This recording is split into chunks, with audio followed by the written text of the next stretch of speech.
Guys বৰ্তমান যিহেতু ফেচবুকে monetisation suspend কৰি দিছে, ৰিকমেণ্ডেশ্যন ছাছপেণ্ড কৰি দি আছে, মনিটাইজেশ্যন লিমিটেড কৰি দি আছে, তো নানা ধৰণৰ প্ৰব্লেম আপোনালোকে ফেচ কৰিছে জুন মাহৰ পৰা। তো এইবিলাক ঠিক হ'বনে নহয়? তো গাইজ ক'বলৈ গ'লে ঠিক হ'ব পাৰে আৰু নহ'বও পাৰে, আৰু লাইফ টাইমৰ কাৰণে আপোনাৰ পেজটো শেষ হ'ব পাৰে। কাৰণ যিহেতু মোৰ পেজৰ লগতো হৈছে, মই আপোনাৰ স্ক্ৰীণত দেখাই দিছোঁ প্ৰব্লেমটো হৈছে কি।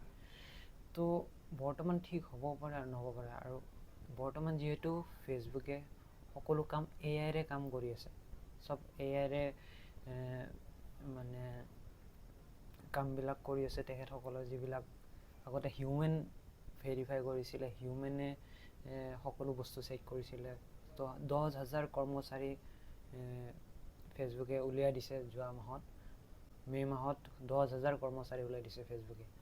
তো বৰ্তমান ঠিক হ'বনে নহয়? তো গাইজ ঠিক হ'ব পাৰে, নহ'ব পাৰে।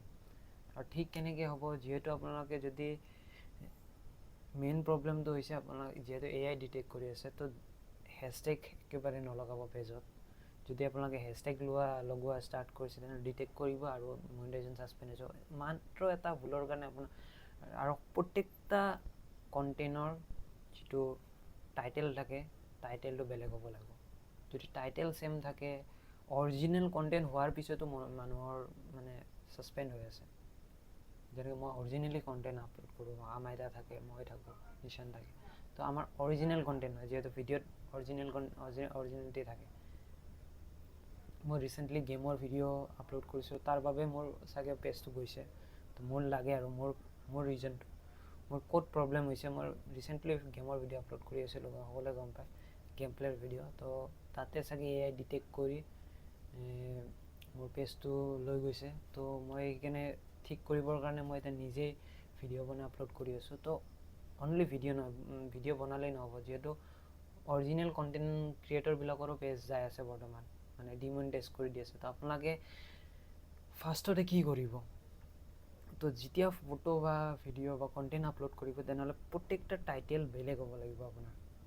আৰু যেনেকৈ মই ফেচ কেম কৰি আছোঁ, ফেচ কেম কৰিয়ে ভিডিঅ' বনাব বৰ্তমান টাইমত, নহ'লে এআই ডিটেক্ট কৰিব আৰু মনিটাইজেশ্যন ছাছপেণ্ড 1 ছেকেণ্ডত হ'ব আৰু পূৰা লাইফ টাইমৰ কাৰণে পেজ যাব। যেনেকৈ মোৰ পেজটো লাইফ টাইমৰ কাৰণে গ'ল বুলি ক'ব লাগিব। ৰিকমেণ্ডেশ্যনো ছাছপেণ্ড হৈছে, তাৰপিছত মনিটাইজেশ্যনো লিমিটেড হৈ গৈছে। কেতিয়া ঠিক হয় নহয় এইটো নাজানোৱে, আৰু কেতিয়াবা আৰু এইটোতো গৈছে আৰু পে আউটো হ'ল্ড হৈ গৈছে। যোৱা মাহত যিটো আৰ্নিং আছিল সেইটো হ'ল্ড, আৰু এই মাহত যিটো আৰ্নিং কৰিছিলোঁ সেইটোও মানে হ'ল্ড হৈ গৈছে। 2 মাহৰ আৰ্নিং একেলগত হ'ল্ড হৈছে। কিমান প্ৰব্লেম হ'ব পাৰে মানুহৰ? 2 মাহৰ পইচা যেতিয়া ক'ৰবাত আপোনালোকে কাম কৰিব, কাম কৰাৰ পিছত 2 মাহৰ পইচা যেতিয়া ৰখাই দিব, মালিকে পইচা নিদিব, তেতিয়া কেনেকুৱা অৱস্থা হয়? ঠিক তেনেকৈ আমাৰো এনেকুৱা অৱস্থা হৈছে। তো সেইকাৰণে একেবাৰে সাৱধান, সকলো কাম ভাবি চিন্তি কৰিব বৰ্তমান, যিহেতু এআইৰে কাম কৰি আছে। আৰু পাৰা মানে বৰ্তমান আপোনালোকে ইউটিউবত একাউণ্ট বনাওক, ইউটিউবত চেনেল বনাওক। মই যিহেতু নিউজ চেনেল বনাইছোঁ ইউটিউবত, তো ইউটিউবত কাম কৰা ষ্টাৰ্ট কৰিম। ফেচবুকত মই একেবাৰে এতিয়া বিশ্বাস নোহোৱা হৈ গৈছে। ফেচবুকত মানে অলপো বিলিভ নাই যে পিছলৈ কি হ'ব কি নহয়।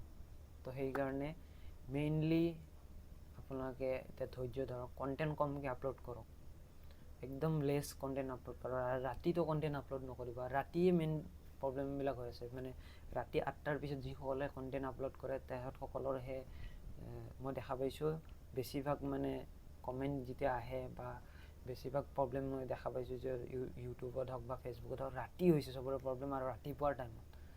তো ৰাতি 8টাৰ পৰা ৰাতিপুৱা 6টালৈ একেবাৰে কণ্টেণ্ট আপলোড নকৰিব। যদি ৰাতি আপলোড কৰে তেনেহ'লে 100% আপোনালোকৰ পেজ মনিটাইজেশ্যন ছাছপেণ্ড হৈ যাব পাৰে, আৰু লিমিটেড হৈ যাব, তাৰপিছত ৰিকমেণ্ডেশ্যন ছাছপেণ্ড হৈ যাব। আৰু ৰিকমেণ্ডেশ্যনটো মেইন হয়, কণ্টেণ্ট মনিটাইজেশ্যনতকৈ ৰিকমেণ্ডেশ্যনটো মেইন হয়, আৰু যিটো পাৰ্টনাৰ ভাইলেশ্যনত আহি আছে। তো গাইজ সকলোকে সাৱধান কৰি দিলোঁ। আৰু তো গাইজ যিহেতু মই এটা নতুন ইউটিউব চেনেল ক্ৰিয়েট কৰিছোঁ, তো প্লিজ গৈ ছাবস্ক্ৰাইব কৰক আৰু অলপ সহায় কৰক যেন আৰু আগবাঢ়ি যাব পাৰোঁ।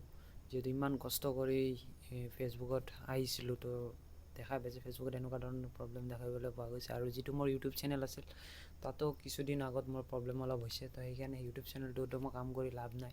তো এতিয়া মই একেবাৰে নিউলি ষ্টাৰ্ট কৰিছোঁ, তো সেইকাৰণে সকলোৱে মোক ছাপোৰ্ট কৰক, মোৰ ইউটিউব চেনেলটো ছাবস্ক্ৰাইব কৰক। আৰু অহাকালি মই আৰু অহাকালি নহ'লে তাৰ পিছৰ দিনা কামাখ্যাত যাম। তো যিহেতু অম্বুবাচী মেলা চলি আছে, সকলো ভিডিঅ'টো চাবলৈ মোৰ ইউটিউব চেনেলটো ছাবস্ক্ৰাইব কৰক। আমাইৰা মই নিশান্ত, আমি যাম অম্বুবাচী মেলা চাবলৈ। তো সকলোকে ধন্যবাদ দিছোঁ, ইমান মৰম চেন আমাক পেজটোত দিছে, আৰু আশা কৰোঁ আমাৰ নতুন ইউটিউব চেনেলটোতো ছাবস্ক্ৰাইব কৰিব। তো তাত ৰক্তিম ব্লগছ বুলি আছে, তো তলত লিংকটো আছে, ক্লিক কৰি আপোনালোকে ছাবস্ক্ৰাইব কৰিব পাৰে গাইজ। Thank U.